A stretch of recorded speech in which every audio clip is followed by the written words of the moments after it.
Hi. So today I'm going to be talking to you about the year 1066 and the battles that occurred in that year. And honestly, it's medieval history, and it's like one of the most interesting pieces of English history that just gets overlooked. And I really enjoy this one. So let's get into it. Well, there are three battles: the Battle of Fulford, Battle of Stamford Bridge, and Battle of Hastings. The last one being the most famous one. But you can't have Battle of Hastings without the previous two. So let's get started with the Battle of Fulford. Well, Edward the Confessor had been King of England and sadly died.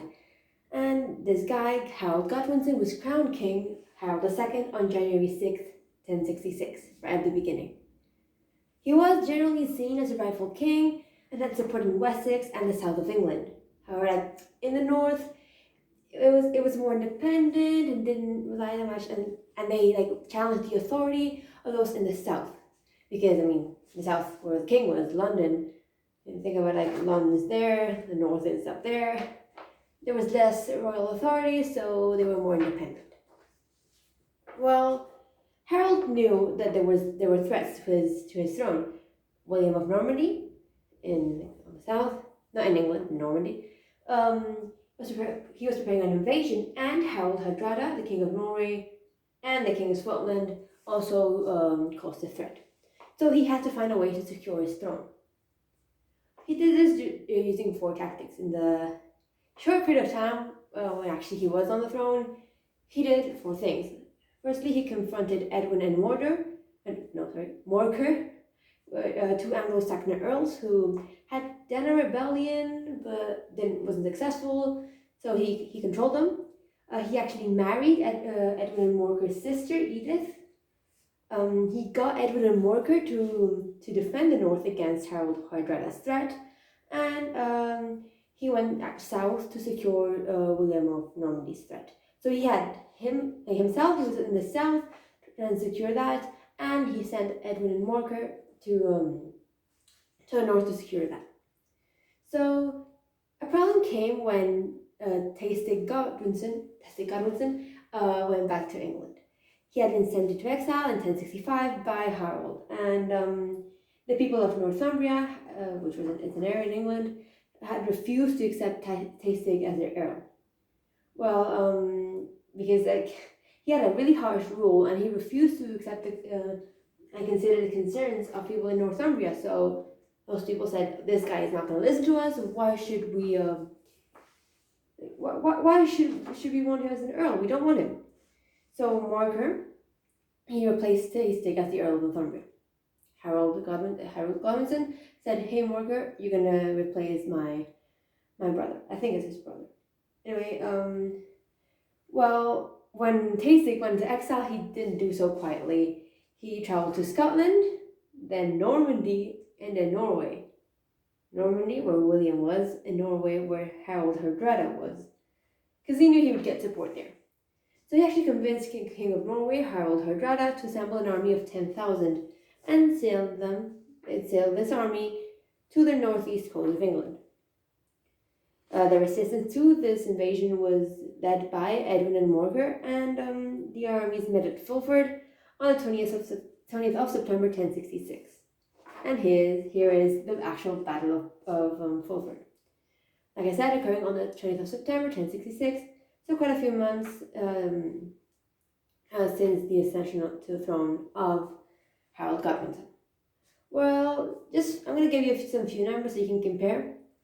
In deployed soldiers, Edwin and Morcar had 5,000. Harold Hardrada had 6. Reserve soldiers, like the English side, had 0. Harold Hardrada had 4,000. And casualties on the English side, 1,000. On the Norwegian side, 600.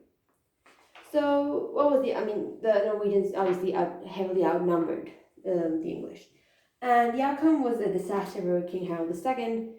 Well, the Northern Earls should have, in theory, defeated Harold Hardrada, but didn't. So he had to leave where he was trying to defend against Duke William and go all the way up north. Hardrada also managed to capture the city of York and camped his army 5 miles south at Stamford Bridge. And they were waiting for Edwin and Morgar to send money and hostages.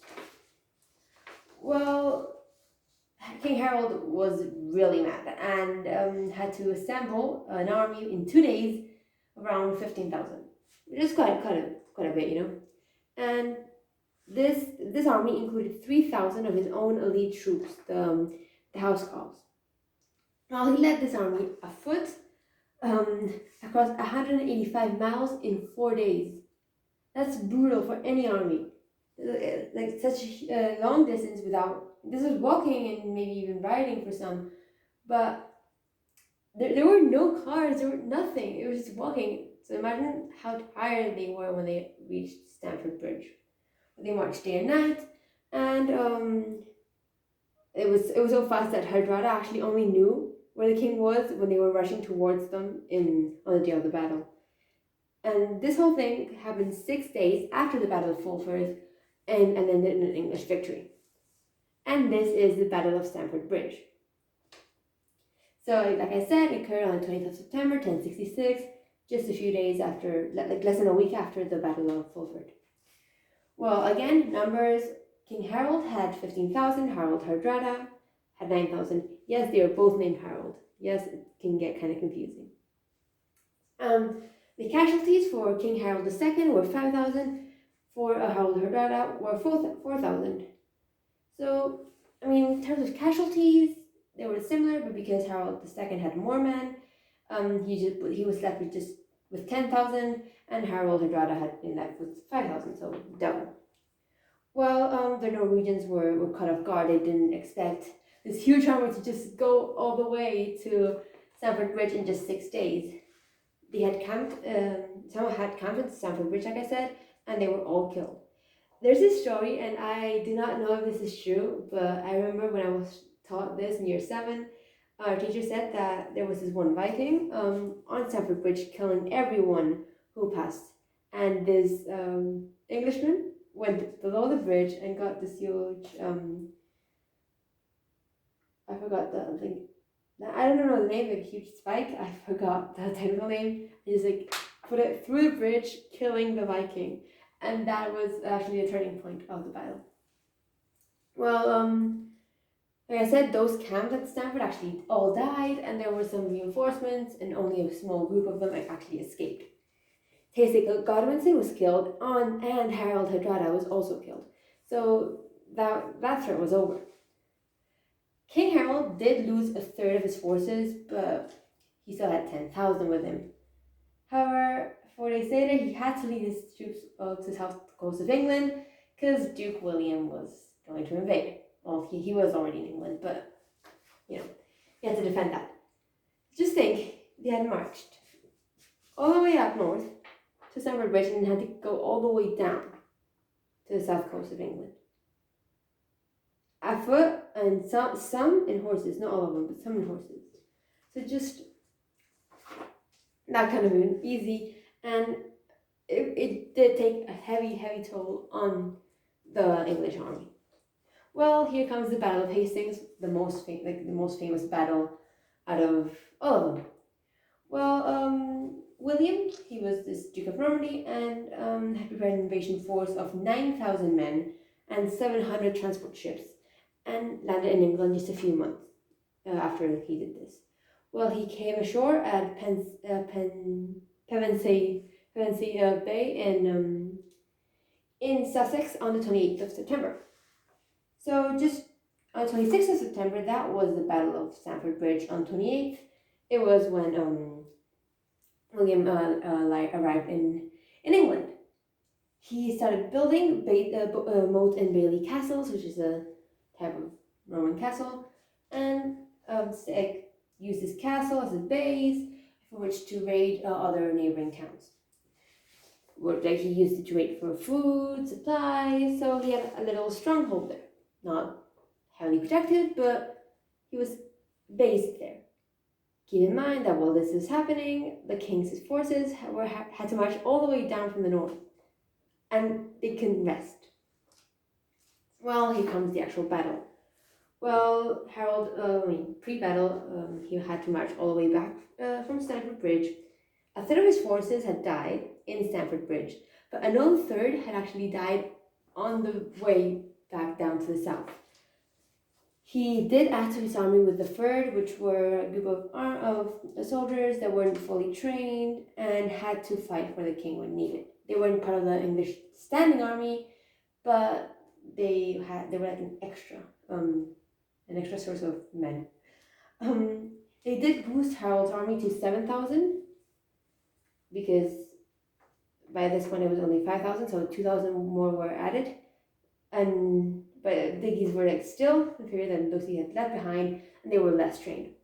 And you have to keep in mind that William had an army of 9,000, whilst Harold had an army of 7,000. And William had a base. Harold had been marching up and down England. In just a few days, it took a really heavy toll on the English army. Well, on October 14th, 1066, that was the actual day of the Battle of Hastings, and Harold said, hey, I'm going to do the same thing I did with Harold Hardrada and try to catch him by surprise. But William had sent scouts who warned him in advance, so he actually knew the English were going to make a move. Harold's men took this defensive position in Senlac Hill, so he was actually in a really good position. He had the upper ground. So in theory, they shouldn't have lost, and they did lose. So what happened there? Well, the English army, like I said, they formed this defensive shield wall, and the Norman soldiers, they rode out of their castle at Hastings at 9 a.m. William ordered archers to shoot at Harold's army, but because of this shield wall, they didn't get many through. Not many died, if any, and William said, okay, let's send the infantry. The infantry went all the way up the hill, but the shield wall prevented any from going through. It was a rumor that William had been killed, and some Norman soldiers began to fire, not guns because guns weren't used, but began to fire weapons because they thought William had been killed, so they had to kill as many English as they could before they had to leave.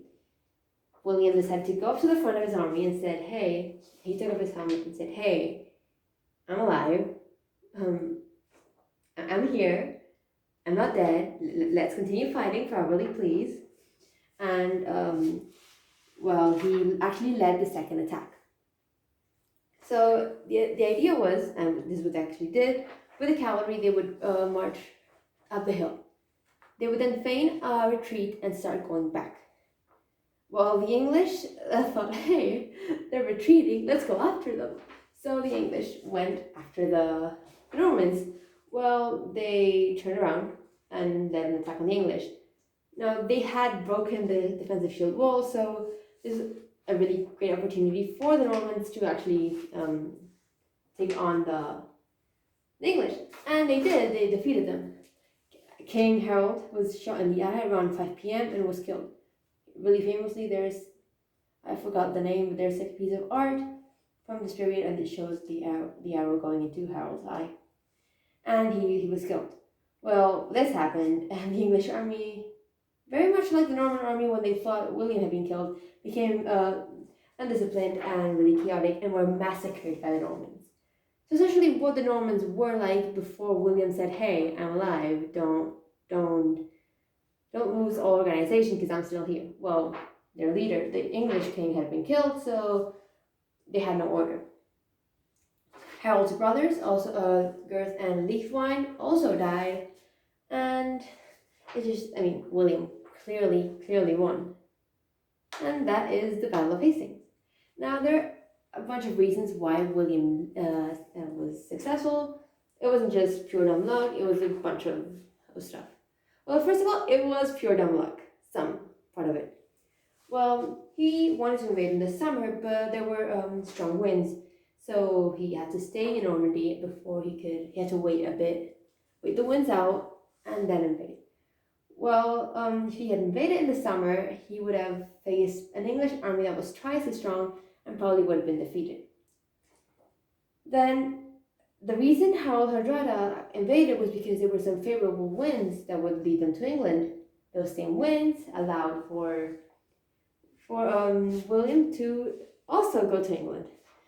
But because Harold, I think he was closer or whatever, the focus was more on Harold Hardrada rather than on Duke William, so he could land in England unopposed and set up this base in Hastings.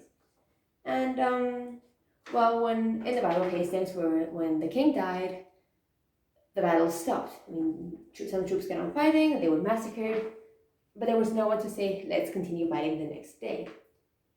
If they had continued fighting the next day, probably the English would have been successful or not. It's debated as to what had happened, but the death of Harold stopped the battle there. So that is how just pure dumb luck helped William. And then energy really helped William and his troops because Harold had been marching up and down the country for 2 weeks. The troops were extremely exhausted, and they had to rest, but they couldn't because it was battle after battle after battle. In less than a month, 3 battles. So of course they were tired, and well, Duke William had been building castles in the south, raiding nearby towns for food and all their supplies. So him and his army were relatively well rested compared to the English. So he had that in his favor. He was actually a really good leader, which is another factor as to why he won. Because he managed to keep it was a relatively large army. He managed to keep them together in a foreign country, which isn't really usual.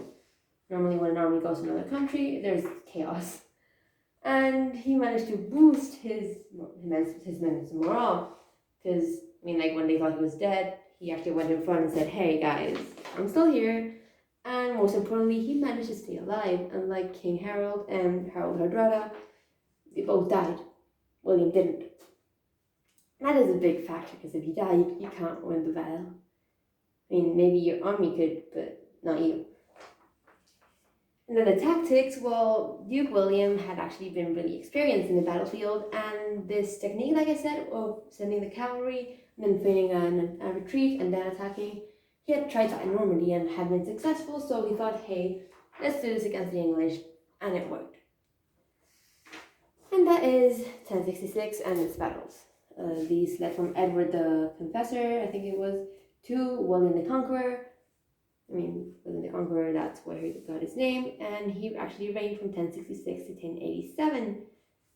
And that is it. And I think I'm right, but I may be wrong.